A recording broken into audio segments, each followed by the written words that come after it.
Good morning विद्यार्थियों, आप सभी का इस महाविद्यालय यूट्यूब चैनल पर हार्दिक अभिनंदन, स्वागत। जैसा कि आपने थंबनेल में देख रखा है कि आज हम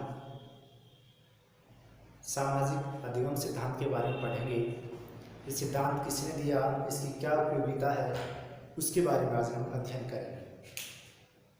चलिए बात करते हैं सामाजिक अधिगम सिद्धांत। सामाजिक अधिगम सिद्धांत, जिसे हम इंग्लिश में कह सकते हैं मॉडलिंग लर्निंग थ्योरी, या हम इसे प्रतिरूपण अधिगम सिद्धांत भी कह सकते हैं। बात करें सिद्धांत किसने दिया, कब दिया, किस पुस्तक में इसने विस्तृत व्याख्या की और इसमें कौन कौन सी विषय वस्तु, उसके बारे में देखते हैं। तो हमें याद रखना है कि सामाजिक अधिगम सिद्धांत कि जो प्रतिपादक है या ये सिद्धांत देने वाले जो मनोवैज्ञानिक है, उनका नाम है अल्बर्ट बांडुरा। क्या नाम है? अल्बर्ट बांडुरा। कहाँ के रहने वाले थे? ये रहने वाले थे कनाडा देश के। कौन से देश के रहने वाले थे? कनाडा देश के रहने वाले थे। ये एक मनोवैज्ञानिक थे। इन्होंने जो ये सिद्धांत दिया सामाजिक अधिगम सिद्धांत, ये सिद्धांत 1977 में इस सिद्धांत का प्रतिपादन किया था। फिर इन्होंने एक पुस्तक लिखी। क्या लिखी? पुस्तक लिखी जिसका नाम था social foundation theory and action. Social foundation theory and action, ये पुस्तक लिखी 1986 में। इस पुस्तक में जो उन्होंने 1977 में जो सामाजिक अधिगम सिद्धांत या मॉडलिंग लर्निंग थ्योरी सिद्धांत दिया था, उस सिद्धांत की विस्तृत रूपरेखा अपनी पुस्तक में किया। उस पुस्तक का नाम था social foundation theory and action. इस बुक का नाम हमें याद रखना है। ये बुक लिखी 1986 में लिखी।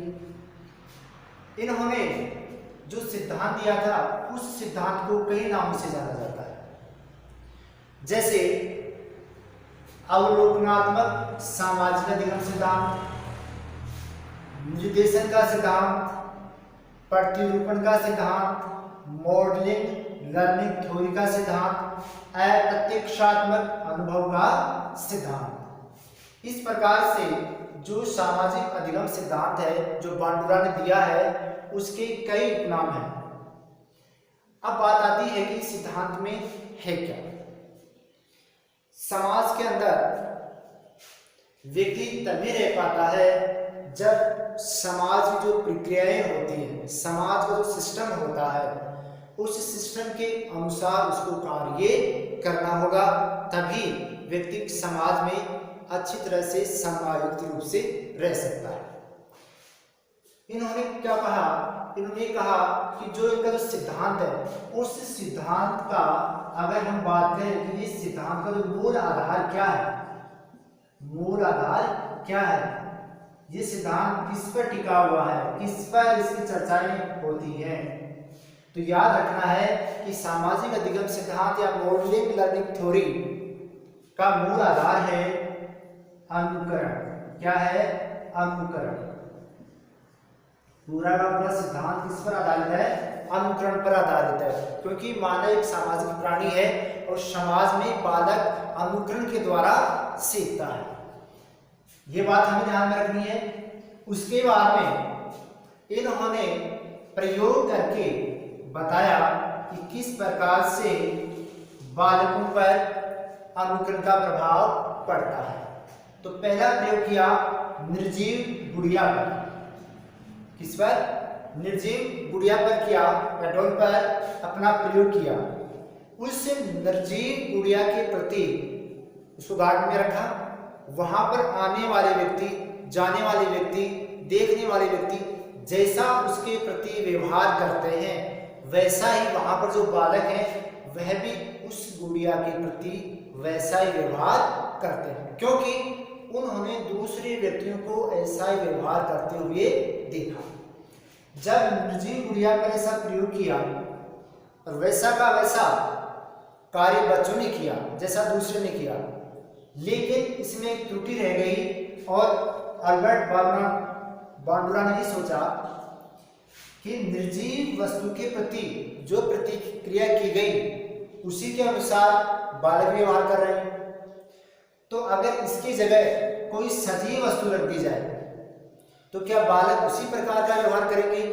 तो इन्होंने फिर इसी गार्डन के अंदर एक सजीव जोकर रख दिया, मतलब किसी व्यक्ति को वहां पर खड़ा कर दिया जो जोकर जैसा व्यवहार करता है, जोकर जैसे कपड़े पहन लेता है।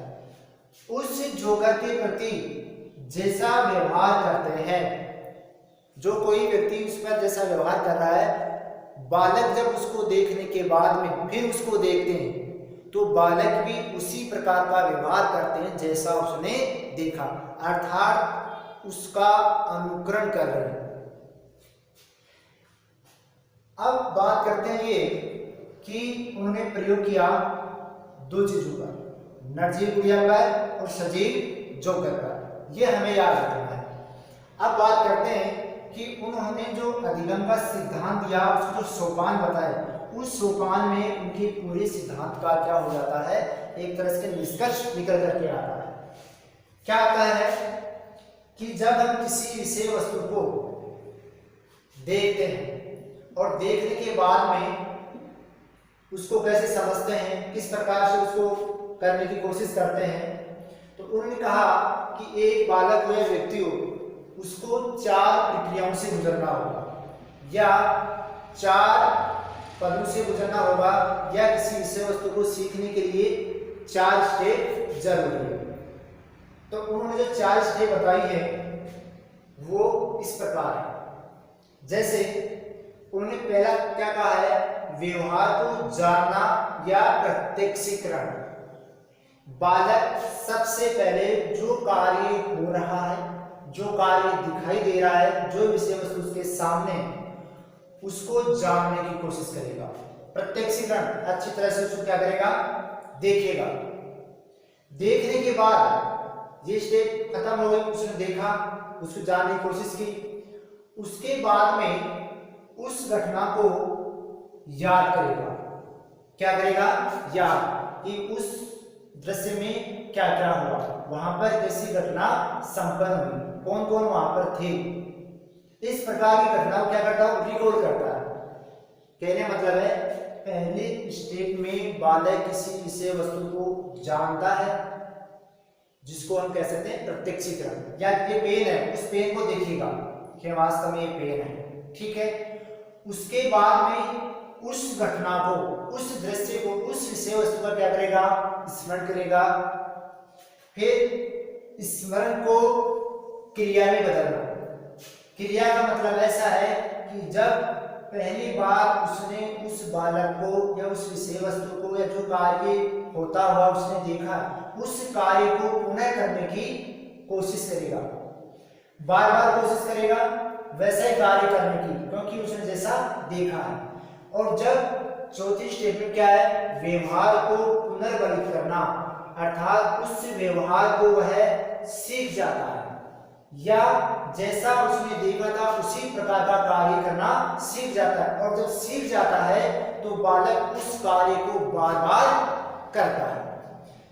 अब जब हम इसको किसी विषय वस्तु को देखते हैं तो कई बार प्रश्न आता है कि अल्बर्ट बांडुरा ने सामाजिक अधिगम की जो सोपान बताए उनके चरण कौन कौन से, तो कई बार ऐसे शब्द आते हैं। पहला क्या आता है, अवधान या ध्यानात्मक। सबसे पहले बालक उस विषय वस्तु का अवधान करेगा, प्रत्यक्षीकरण करेगा या उसको जानने की कोशिश करेगा, पहला कार्य। उसके बाद में धारण करेगा, उस विषय वस्तु को जैसा देख रहा है वैसा का वैसा अपने दिमाग में रखेगा, अर्थात उसे क्या कह सकते हैं कि देखने के बाद में उसको धारण करेगा या ग्रहण करेगा। तीसरी स्टेप क्या होगी, पुनः उत्पादन। पुनः उत्पाद या उत्पादन का मतलब है कि उस घटना को फिर से खुद करेगा, जो घटना देखी है, जो कार्य देखा है उसको उसी प्रकार से करने की कोशिश करेगा। और जब उसी प्रकार का कार्य संपन्न हो जाता है तो उस कार्य को फिर बार बार करेगा। तो उस कार्य को सीख गया, सीखने के बाद उस कार्य पर उसे आनंद आ रहा है, उस कार्य को बार बार करेगा। इसका उदाहरण ये ले सकते हैं, जिसके अंदर मान लीजिए एक छोटा बालक है और उसकी मम्मी सब्जी बना रही है। बालक किस प्रकार से उसकी मम्मी उस सब्जी को, जैसे मान लीजिए आलू की सब्जी, आलू को काट रही है, ध्यान से देख रहा है। ध्यान से देखने के बाद में वह धारण भी कर रहा है, उस स्टेज में धारण क्या कर रहा है कि मम्मी ने सबसे पहले चाकू से इसको ऊपर से इसका छिलका उतारा है, उसके बाद में इसको काटा है, फिर उसके बाद में उसने उसके टुकड़े किए। टुकड़े करने के बाद में वह उसको फिर धो करके या साफ करके किसी दूसरे बर्तन में रख देती है। इस प्रकार से वह उस आलू को देख लेता है, उस क्रियाविधि को देखता है। अब जब वो खुद कार्य करता है तो सबसे पहले उस आलू को देखा, देखने के बाद में उसको याद आया कि मम्मी ने सिर्फ ऊपर से छिलका उतारा है, उसने छिलके को उतारा। उसको उतारने के बाद में फिर उसने क्या किया, उसको काटना शुरू किया। तो क्या हो गई, वहां पर पुनः हो गई या प्रक्रिया शुरू हो गई। और जब उसने छोटे छोटे आलू बना लिए तो वहां पर क्या हुआ, अभिप्रेरित हुआ। अभिप्रेरित का मतलब है उसको सीखना आ गया कि मैं इस प्रकार से इस कार्य को कर सकता हूं।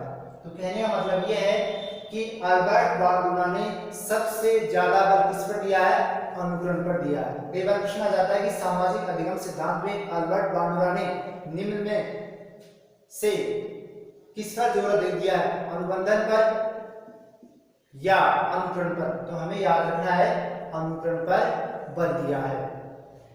इससे हमें देखना है कि सामाजिक अधिगम सिद्धांत अल्बर्ट बांडुरा ने दिया।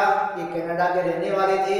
इन्होंने दो प्रयोग किए, सजीव निर्जीव गुड़िया पर और सजीव जोकर पर। इन्होंने अपने सिद्धांत का मूल आधार माना है अनुकरण, कि बालक वो अनुकरण के द्वारा ही सीखते हैं। इसके लिए उन्होंने 4 पद बताए कि सबसे पहले बालक किसी विषय वस्तु का अवधान करता है, उस वस्तु का प्रत्यक्षीकरण करता है, उसको जानने की कोशिश करता है। उसके बाद में उस घटना को धारण कर लेता है अपने मस्तिष्क में, उसको जो कि उस बात को बैठा लेता है। फिर तीसरे स्टेज में उस कार्य को दोबारा से करने की कोशिश करता है, और जब उस कार्य को करना सीख जाता है, अभिप्रेरित हो जाता है, तो उस कार्य को फिर क्या करने लग जाता है, बार बार करने लग जाता है। इस प्रकार से वह सीख जाता है। अब प्रश्न ऐसा आ जाता है कि सामाजिक अधिगम सिद्धांत का शिक्षा में क्या प्रयोग है, शिक्षा में क्या विशेषता है, शिक्षा में क्या योगदान है। तो याद रखना कि जिस प्रकार से बालक अनुकरण के द्वारा सीखता है, उसी प्रकार से विद्यालय में एक शिक्षक अच्छा व्यवहार करके बालकों में एक अच्छे गुण पैदा कर सकता है। शिक्षक अच्छा व्यवहार करके एक अच्छा मार्गदर्शक बन सकता है। बालकों के सामने अच्छी विषय वस्तु सामने प्रस्तुत करके उनके जीवन को आदर्श बनाया जा सकता है। छात्रों में नैतिक आचरण सुधारा जा सकता है। छात्रों की भाषा शैली को सुधारा जा सकता है। छात्रों के भय को कम किया जा सकता है। इस प्रकार से अल्बर्ट बांडुरा ने जो सामाजिक अधिगम का सिद्धांत दिया था, वह शिक्षा के क्षेत्र में भी अपनी उपयोगिता सिद्ध करता है। आज के लिए इतना ही। मिलते हैं फिर आपसे किसी नए वीडियो के साथ। आपका फिर से बहुत बहुत धन्यवाद।